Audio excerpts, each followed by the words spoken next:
Now you win a lot, now you win a lot, oh now you win a lot, now you win a lot, oh now you win a lot, yeah now you win a lot, now you win a lot, now you win a lot.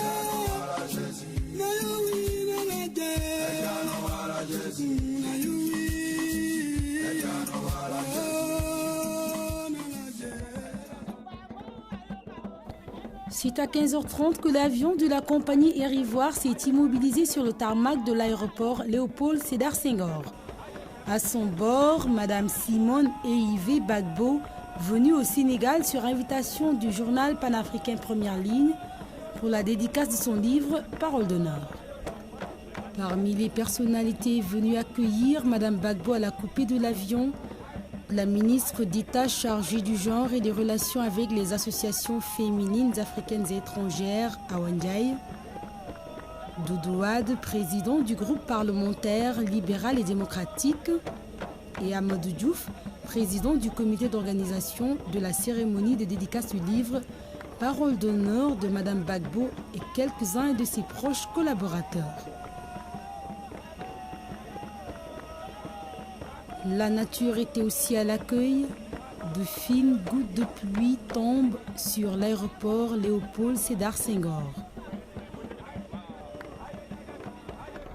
Pour sa première visite au Sénégal en tant que première dame, Madame Gbagbo s'est entourée de 27 membres de son cabinet, dont son directeur du protocole, Bogi Passo Joachim, son médecin particulier et conseiller technique, le docteur Didier Delébé Eugène, sa conseillère en communication Liliana Lombardo, son directeur de la communication et de la culture Martin Coyer et d'une vingtaine de personnes dont les membres de sa garde rapprochée. Il y avait également l'ambassadeur de Côte d'Ivoire au Sénégal, son Excellence Madame Lambin Gali Colette, le gouverneur de la Banque centrale des États de l'Afrique de l'Ouest, BCEAO, Philippe-Henri Dacouré-Tablé, le conseiller économique et social, son baba. On note aussi la présence du président de l'Association des écrivains du Sénégal, Alioune Badara Bey, et du sociologue Malick Ndiaye. Avant de rejoindre le salon d'honneur, Madame Gbagbo a salué d'autres personnalités venues l'accueillir, parmi lesquelles des membres de la communauté ivoirienne au Sénégal, dont le représentant du FPI au Sénégal, le Front populaire ivoirien du président Laurent Gbagbo, Ambroise Niaoua, et de nombreuses autres personnalités ivoiriennes. Cahier d'un retour au pays de la Teranga. Ainsi pourrait-on intituler la visite de Madame Gbagbo à Dakar. Elle n'est pas venue dans la capitale sénégalaise depuis au moins 12 ans. Et depuis qu'elle est première dame, c'est la première fois qu'elle vient au Sénégal. Madame Gbagbo connaît bien pourtant la capitale sénégalaise pour avoir achevé ses études supérieures à l'université de Dakar. Après quelques échanges au salon d'honneur avec Awa Ndiaye, Doudou Wade, Ndiawar Touré, le gouverneur de la BCEAO, la première dame de Côte d'Ivoire s'adresse aux journalistes sur l'objet de sa visite. Mais je voudrais dire bonsoir à toute la population sénégalaise et dire merci pour l'accueil qui m'a été réservé. Merci au président de la République pour toutes les dispositions qu'il a bien voulu prendre pour mon séjour ici. Et merci à ceux qui m'ont invité à venir ici. Je viens dans un cadre privé pour participer à la cérémonie de dédicace de mon livre, qui est une cérémonie organisée par un ami de la presse le journal Première Ligne. Et bon, je suis là pendant quelques jours pour cela et j'espère que ça va bien se passer. Et vraiment, merci pour tout. En ayant l'initiative de vouloir faire découvrir le livre qui s'appelle Parole d'honneur à nos concitoyens sénégalais et peut-être les ressortissants ivoiriens et africains en général résidant au Sénégal, c'est un plaisir pour nous et je pense bien que tout va bien se passer. Dehors, la communauté ivoirienne assure l'ambiance. Et il a tenu à dire Akwaba, bienvenue à leur première dame en terre sénégalaise.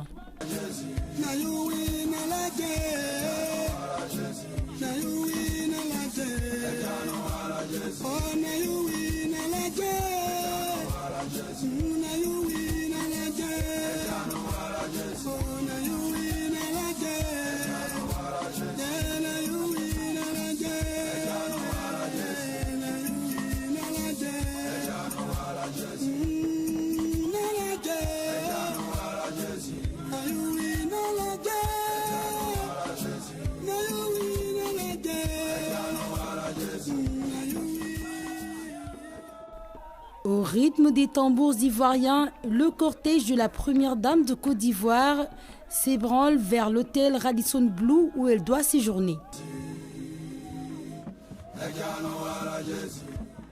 À son arrivée à l'hôtel Radisson Blu, Madame Simone Gbagbo a reçu l'équipe de première ligne dans sa suite. Amadou Diouf, l'administrateur général, lui présente le journal panafricain Première Ligne. Un journal qui a pris le parti de montrer l'Afrique qui bouge, qui innove et non cette Afrique de misère et de guerre que nous présentent généralement les médias occidentaux.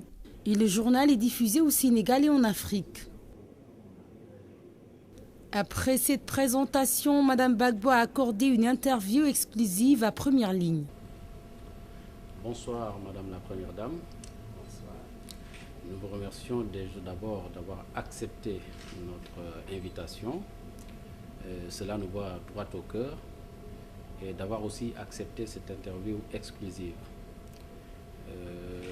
Ma première question, Madame la Première Dame, c'est que vous êtes en voyage privé au Sénégal pour la dédicace de votre livre Parole d'honneur. Pourquoi avoir attendu si longtemps avant de présenter votre livre aux Sénégalais? Mon livre a été publié en 2007 et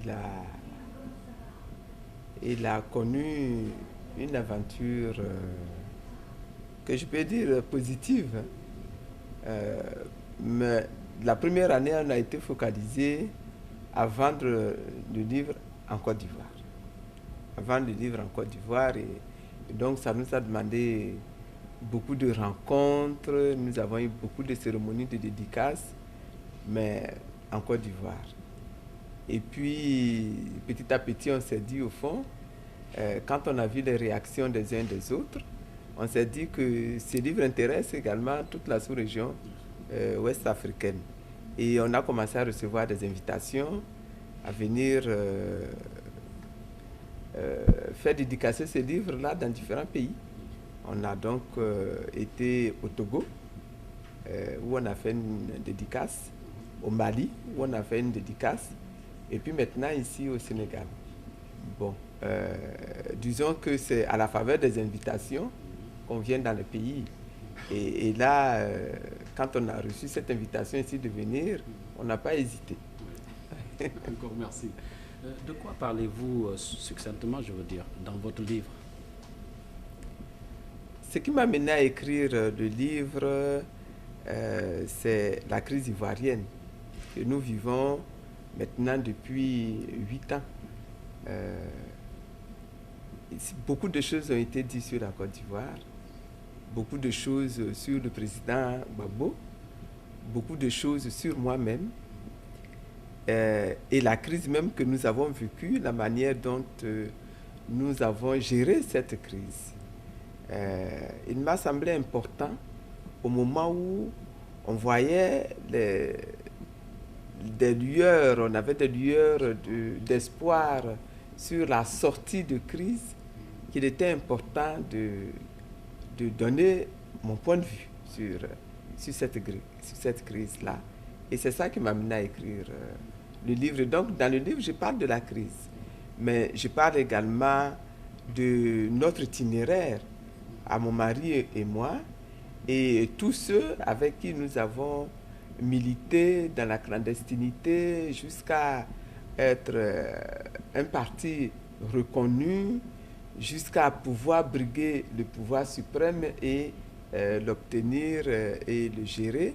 Tout ce que nous avons vécu comme aventure, c'est cela que vous trouverez dans ce livre. Nous allons entrer en droite ligne de certaines questions qui sont évoquées dans le livre, c'est la France-Afrique. Et ces méthodes dans votre livre ont été vraiment critiquées. Pourquoi donc ces critiques à l'endroit de la France-Afrique? Il est difficile à un Africain qui réfléchit sur son pays, qui réfléchit sur l'Afrique et qui réfléchit surtout, dans notre cas, sur la crise que nous vivions en Côte d'Ivoire, de ne pas parler de la France-Afrique. Et en parlant donc de la France-Afrique, d'en dire vraiment grand bien. Voilà. Et donc, quand vous demandez qu'est-ce qui m'a amené, c'est tout ça, c'est cette expérience extrêmement douloureuse que nous avons vécue en Côte d'Ivoire et que nous avons rapprochée avec des expériences vécues dans d'autres pays africains. Voilà. Et puis même rapprochée également à l'histoire que les Africains ont vécue depuis la colonisation par les Européens. On ne peut pas ne pas parler de la France-Afrique. Et on ne peut pas en parler dans les termes dont j'ai parlé. Pouvons-nous nous attendre à un autre livre dans le même sillage que Parole d'honneur?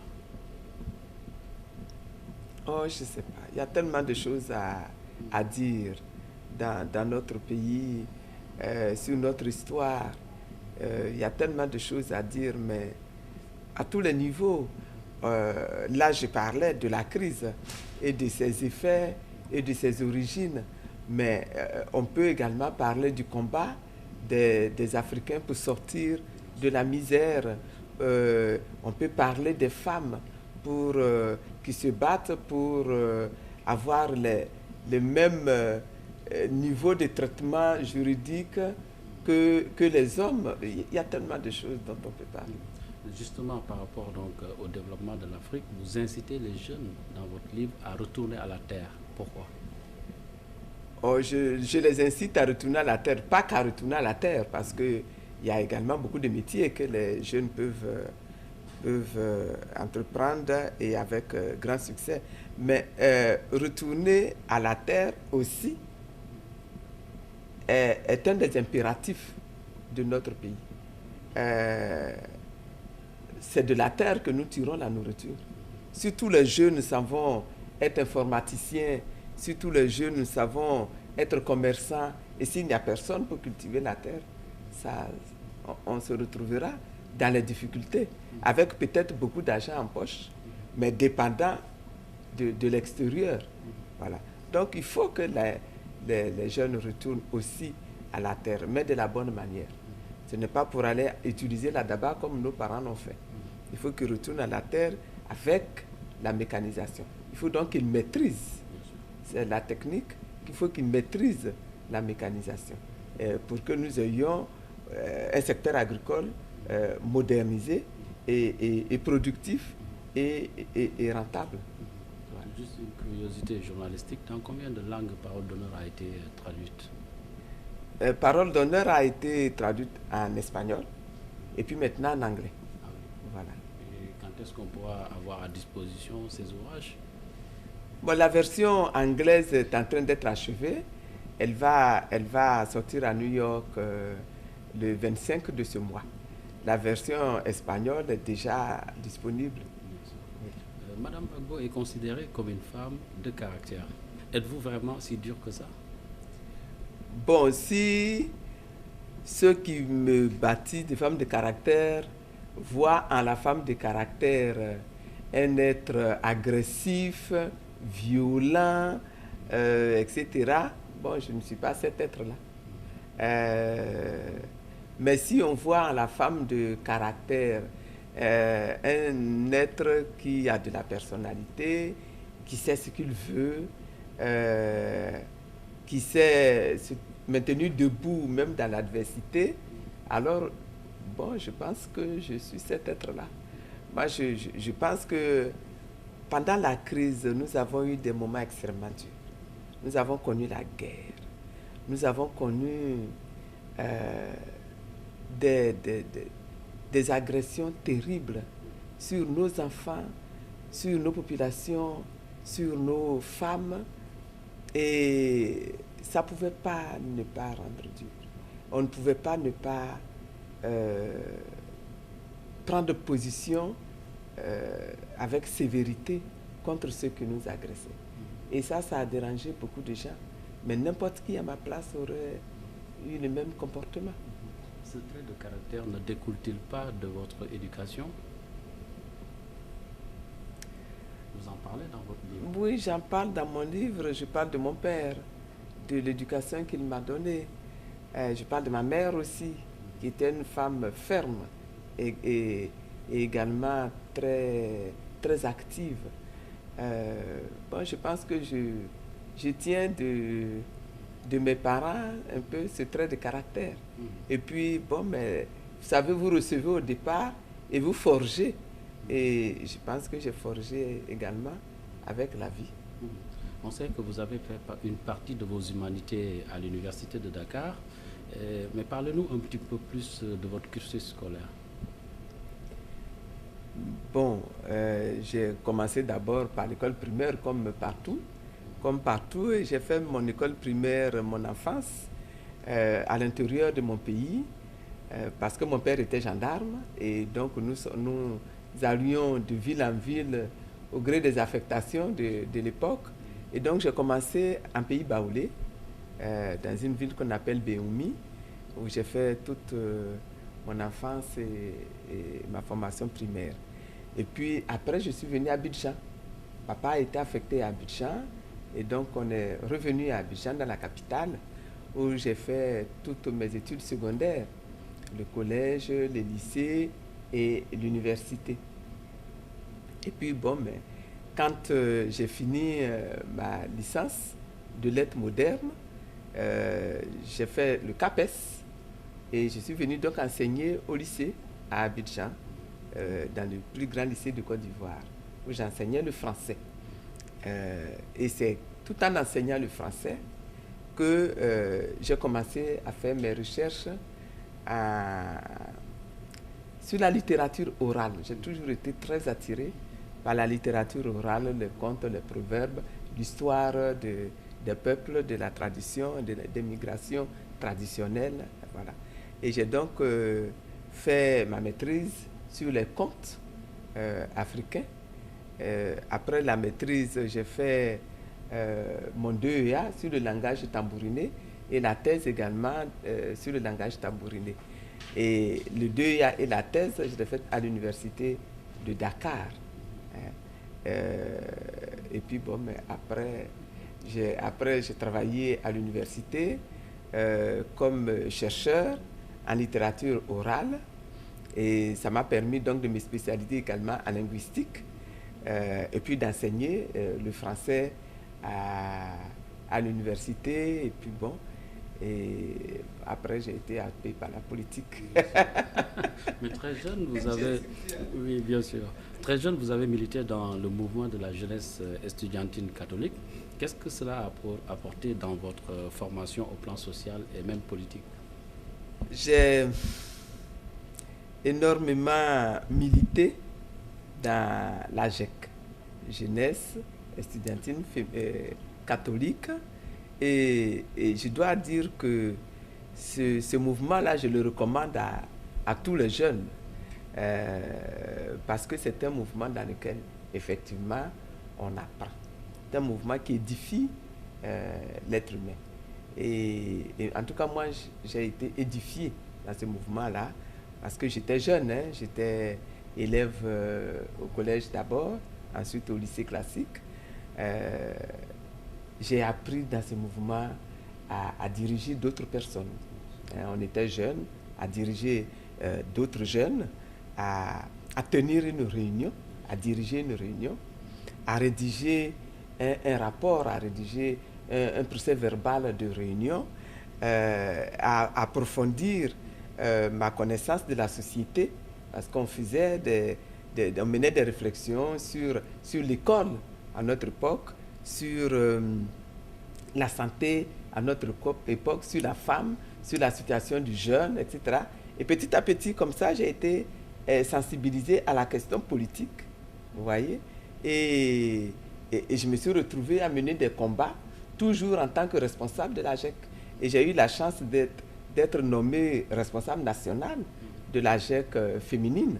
Et je me suis retrouvé dans des arènes où on traitait au plan national des questions de jeunesse, des questions de parti unique ou de multipartisme confrontés au pouvoir dès cette époque, ou confrontés au plan mondial à d'autres organisations de jeunes. Petit à petit, comme ça, ça m'a permis d'asseoir mes convictions politiques et mon savoir-faire également en association, en organisation, etc., en débat. Et puis bon, voilà. J'ai beaucoup parlé. Oui. L'isme a aussi contribué à votre éducation. Le syndicalisme a contribué à mon éducation, oui, parce que quand j'ai commencé à enseigner, évidemment, je me suis inscrite dans le syndicat qui existait. Le syndicat, d'abord en tant qu'enseignant dans le secondaire, puisque je vous ai dit, j'ai commencé d'abord par enseigner au lycée classique. Et puis, au niveau du supérieur, nous avons également un syndicat qui s'appelle le SINARES, qui réunit aussi bien les enseignants-chercheurs que les chercheurs tout court. Et je me suis retrouvé assez rapidement à la tête du syndicat des enseignants et des chercheurs du supérieur. J'ai d'abord comme première vice-présidente, secrétaire générale adjointe, c'était ça le titre exact, secrétaire générale adjointe, et puis ensuite secrétaire général de ce syndicat pendant 2 ans, ce qui m'a fait en tout 4 années à la tête de ce syndicat. Mais ce que je peux dire, pour que vous compreniez bien, c'est qu'à cette époque-là, nous étions en situation de parti unique. Nous étions en situation de parti unique. Et en tant que parti unique, le syndicat lui aussi, le syndicalisme lui aussi était unique et affilié donc au parti, au pouvoir. Et les syndicats enseignants, aussi bien au secondaire qu'à l'université, dans notre pays, à cette époque-là, avaient refusé le monopartisme. Et donc, c'était quasiment les seuls syndicats qui se retrouvaient en situation de syndicats en dehors du parti unique. Et donc, déjà au départ, c'était un petit peu l'opposition au pouvoir. Et on était saisi comme opposition au pouvoir. Et donc, c'était un syndicalisme extrêmement difficile, où déjà, comment on appelle ça, les risques de se faire arrêter existaient déjà. Et c'est malgré cela qu'il fallait continuer de militer, de dialoguer avec le pouvoir, de faire des grèves quand cela s'imposait, et puis de retourner dialoguer avec le pouvoir et d'obtenir des choses pour ses membres, en faisant en sorte de ne pas perdre de vue qu'on n'était qu'un syndicat, qu'on n'était pas un parti politique. Et que donc, on n'avait pas pour objectif, n'est-ce pas, de briguer le pouvoir. Et puis de toute façon, dans notre pays, à cette époque-là, comme je vous l'ai dit au départ, il n'y avait pas possibilité de faire de la politique à ciel ouvert pour quelqu'un qui n'était pas PDCI-RDA.